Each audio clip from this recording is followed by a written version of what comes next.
Why wells fail. Lloyd Brown, welcome to your show. Thank you. Good to see you, Steve. Glad you're back in country. Back in country, back in the saddle. We're back on our weekly conversation well, about how to look at wells differently. So in the country I was in, what's kind of exciting or interesting about it is that people are able to look at problems differently. There's these expectations they didn't know they could have.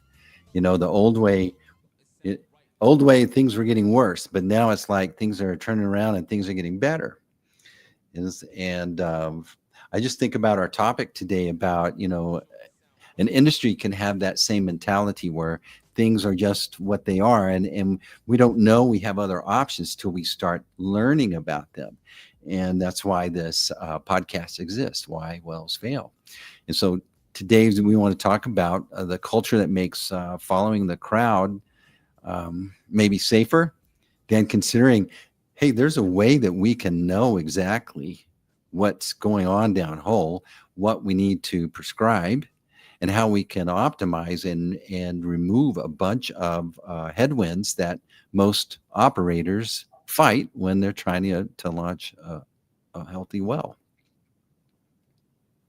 Yeah, you're sitting there talking, and guys, he was in El Salvador, the place of the new Supermax prison and the transitions that country made by saying enough is enough. And, you know, um, earlier today, I was on a call and we were talking about how our patent came to be. And one of the folks that was on the call made the statement that, this is going back to the next evolution.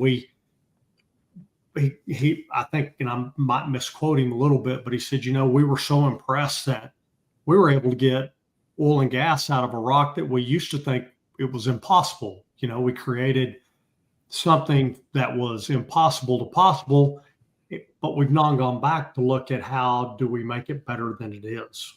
How do we optimize it from there? And he was complimentary on the methodology, the process, and ultimately how the patent came to being. And it's the same thing with uh, creating more efficiency. And our industry has done extremely well at creating efficiency. It always has been. It's been an industry that is very adaptable to new technologies, to new ways of doing things until it becomes a standard. And then the standard, right, becomes the new normal. And that's where we find ourselves today, is that we're in a place where how do we gain additional efficiency, additional effectiveness, if we've already taken all the low-hanging fruit, and now what we have is we got to go climb the tree to go get up there. And we have to create new tools and ways of learning how to take advantage and harvesting something that is difficult to harvest. And so I don't want to throw stones at doing what's tried and true, right? There's a reason. And when you're in a manufacturing process and you're looking at speed and efficiency, it makes a lot of sense. However, the processes that are followed without really looking at and monitoring the long-term results or seeking to understand the differences that you can do, that's up until this lower price environment, everybody was comfortable. And, for me personally, I didn't personally change 5 years ago until I was really uncomfortable. And that's part of what the challenge of our patent is being comfortable means that you're being safe, and that making a change from what the standard is, that's a risk, right? But I would dare to say in environments we're in a very high cost, low commodity price environment, potentially with even it having the potential to move even lower, how do you protect yourself against that? Number one is you remove cost out of the equation. Number two is you do more with less. And number three is taking something and learning, is there an opportunity for a new revenue stream that we didn't know was there before? And ultimately, that's the refined process can and does deliver all three of those. As you were talking, I was thinking about one of the things that you guys have done is you have all this data. Most of the decisions that are made in a legacy situation are based on, we've seen it before, and this is what's proved to be true, and that we just don't need to waste much brain energy on this. But AI opens up the possibility to dump a whole bunch of results and start to identify patterns that we didn't know or weren't seeing, because as humans, we're trying to just see the shortcut. That's the way our brains are designed.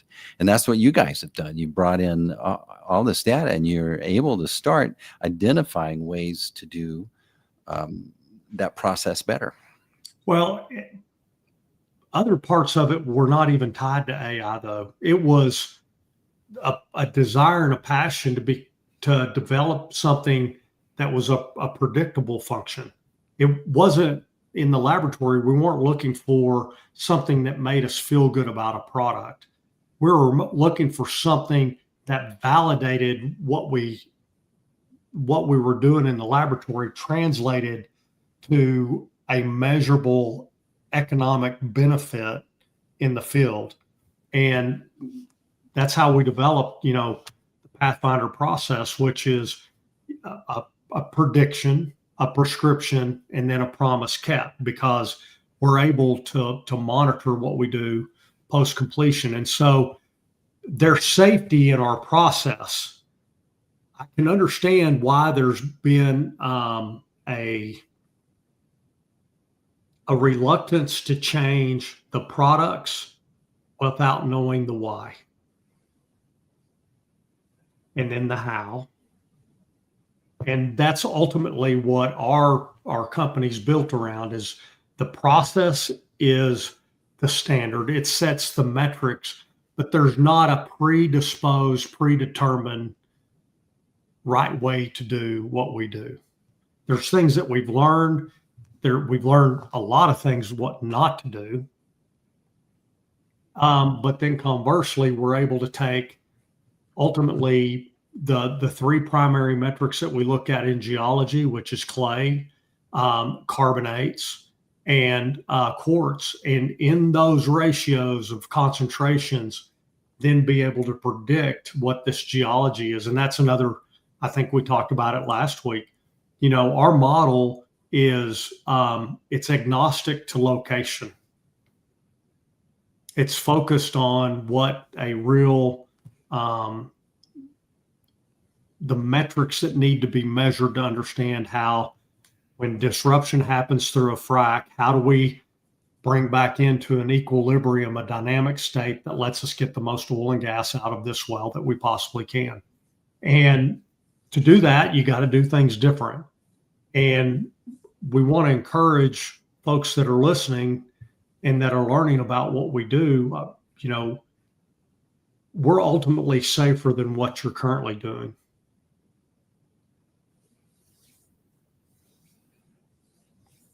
Because we have the ability to prove what we're going to do before we do it. And that, it was funny. Again, another meeting, and the gentleman's like, "Oh, so you're just going to replace our stuff with your stuff, and it's going to be the same?" And I'm like, "Well, first help me understand why you utilize the concentration that you currently do of this material." And he goes, "It's because our water management team said that's what we need." I said, "But what does your surface water management have to do with what it does downhole?" And he goes,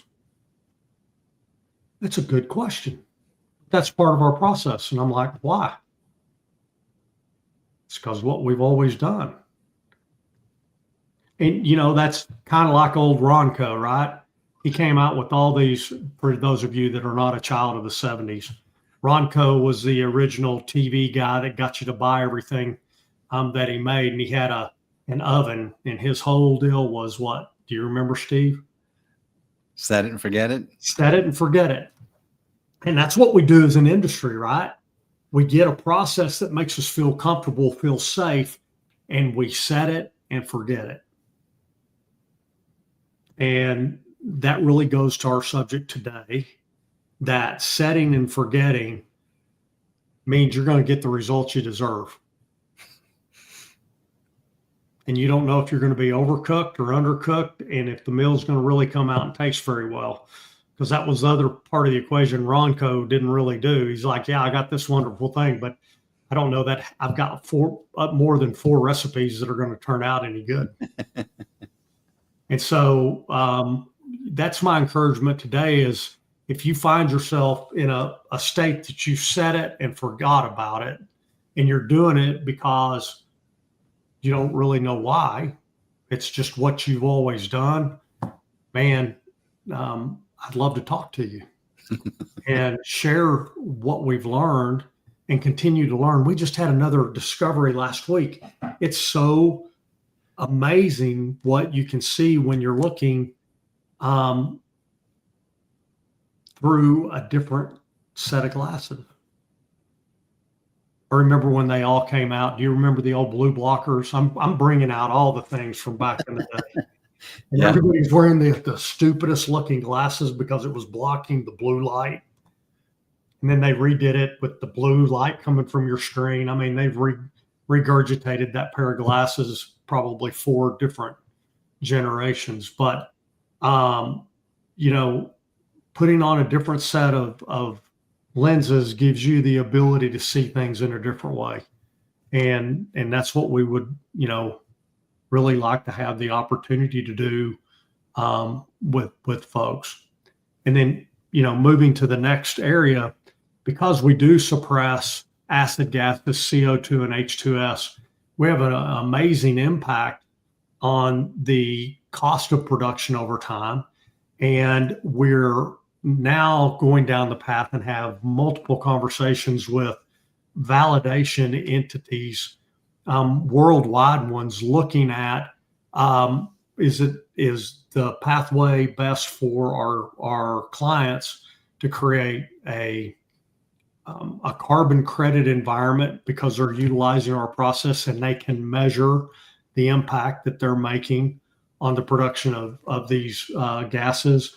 Or is it better to be certified as a responsibly resource producer and earn a bonus on your production? Or can you do both? We don't know yet, but we do know based on our discussions that there's absolutely an opportunity to create value around leaving something in the ground instead of having to deal with it at the surface, and then utilize it, send it to the atmosphere, create more green plants with all the CO2 you're producing? Or are you going to deep well inject it? What are you going to do with it? Are you going to make a Coca-Cola out of it, right? Soda water, as friends from up north call it. So I haven't thought about it this way, but when you're reducing the corrosive nature of the stuff that you're having to deal with on surface, you're leaving it down whole instead of bringing it up and having to deal with it, because when you bring it up and have to deal with it, it costs you. Absolutely. It's called a lease operating expense. Yeah. So this, I've been studying about Bitcoin mining, and there's an application to where they run the miners, but it generates this heat, and then they're heating the water. They're going to have to pay for the electricity anyway. And so now they're getting double use out of that cost of the electricity. Actually, they're starting to earn income from it. And in a way, you have a potential model that offers a similar experience with the folks that use the pathway. Absolutely. That's somewhat called a closed loop system, right? And I have an industrial background, and those were always the most effective and efficient in creating an exchange environment. And refineries utilize that process a ton. It's called waste heat boilers and different applications. And in our industry, the hard part is CO2 is in and of itself has handling challenges. When you highly compress it, it makes dry ice, right? And it's wonderful for cooling things, but but once it becomes in the atmosphere, it's created an issue, and people want to capture it, sequester it, and we're just like, hey, let's just not even make it. Mm-hmm. And get a credit for it. Get credit, because one of the beautiful thing is about a new technology like this is all the wells that have already been completed, they're already your standard. We can measure what they've done.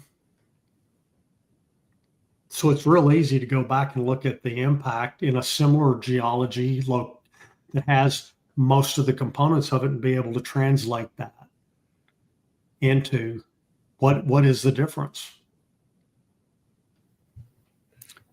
It's awesome. So, your impact, you're not just helping me or operators run a better well, a more cost-efficient well. You're impacting business opportunities. You're impacting business processes. You're helping them run you're complementing the intent of the business to be profitable, successful, return value to the shareholders. And you guys are extremely congruent with that in the Pathfinder process. Yeah, and it's really neat to when you go read the stewardship portions of our clients' websites, and they want to do things responsibly. From when I started in the industry in the 80s to where we are today, we're so safe compared to those days. We are so clean as an industry as far as our locations and our stewardship. I mean, it is, folks that go back and they're watching Landman right now. There's so much about Landman that came from the 80s. It's not relevant today, and I hate that it gives our industry that kind of viewpoint. It's funny when I'm in Montana and we're fly fishing with all these guys up there, and they're like, well, you got yours, didn't you? I'm like, what do you mean? He goes, yeah, we had Yellowstone, and now you guys got Landman. He goes, now people believe the lies about both of us. And it's kind of true, So don't know where I was going with that one. It was just one of those things that popped into my head. Yeah, well, there's a lot of viewpoints on the industry, but what you're saying is cleaned up their act a bunch. They're extremely what's the word? Attention to details, Yeah, and practicing good stewardship, and that's one of our 4 core values. We have what we call our tips, and the first one's trust, the second one is innovate, the third one is purposeful, and the fourth one is stewardship. And I think there are a lot of companies and people in our industry that fit that. We're highly intentional about it, and again, that's why we're a process-oriented, process-focused, and the products that we provide are a result of the process. We didn't build the process around the products. We built the process around the geology. And a lot of that trust comes from education, and that's what you guys are doing a bunch of, is educating your folks on, on how to understand the geology better and how to even be a better steward downhole. Absolutely. All right, Lloyd, another good conversation. Any other point that is important?